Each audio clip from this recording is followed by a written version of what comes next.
Something very interesting is going on in Dearborn, Michigan. Now, it turns out that the federal government has been, which is to say the Biden administration, has been pushing all this explicit gay activist literature on the schools. This is horrific because it's not just going on in Dearborn. They're doing it across the country.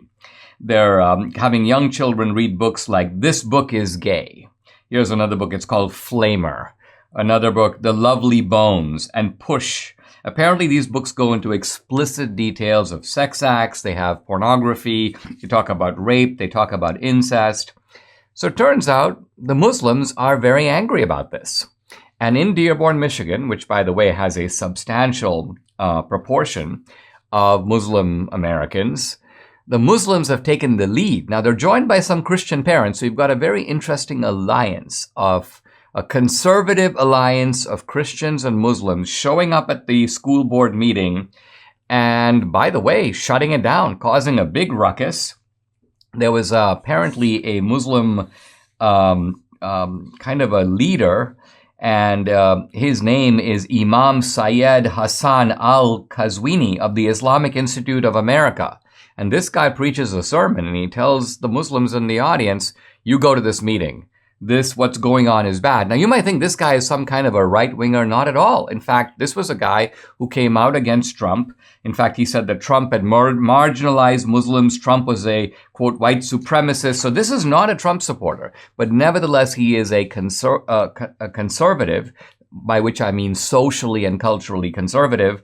And so he helps to sort of stir up this mobilization of Muslim parents who show up at the board meeting and they start a cry of vote them out, the school board. Basically what they're saying is, you know what? You keep talking about democracy. You keep talking about people voting and exercising their power. They go, we Muslims are the majority in this area, and we don't want you teaching this kind of nonsense to our kids.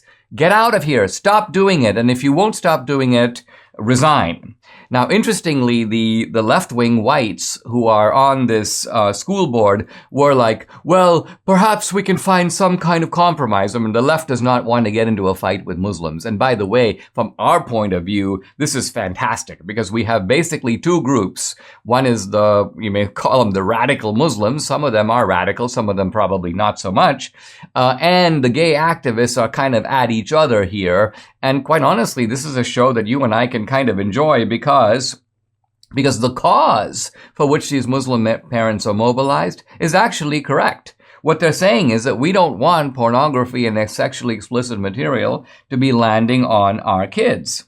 Now, here's a guy from the school board, and this is how out of it these people are. This is a guy named Berry, B-E-R-R-Y. He goes, perhaps we can have an opt-out provision in which these Muslims don't have to have their kids exposed. So we'll continue to teach this stuff.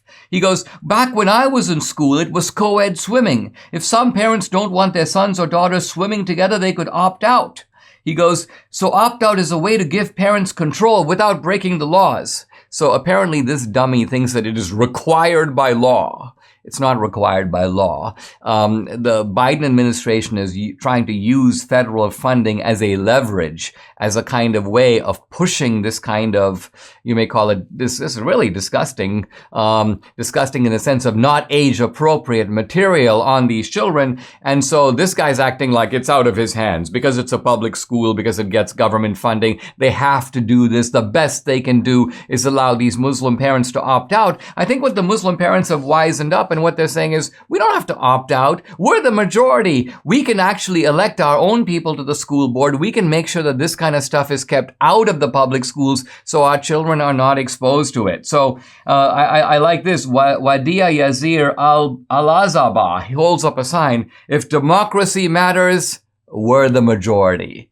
So the point they're trying to make is, and he goes on to explain, they are proponents of democracy, but only if it supports liberal values. He means leftist values. The moment it goes against liberal values, they are authoritarian and they want to impose their own values on people.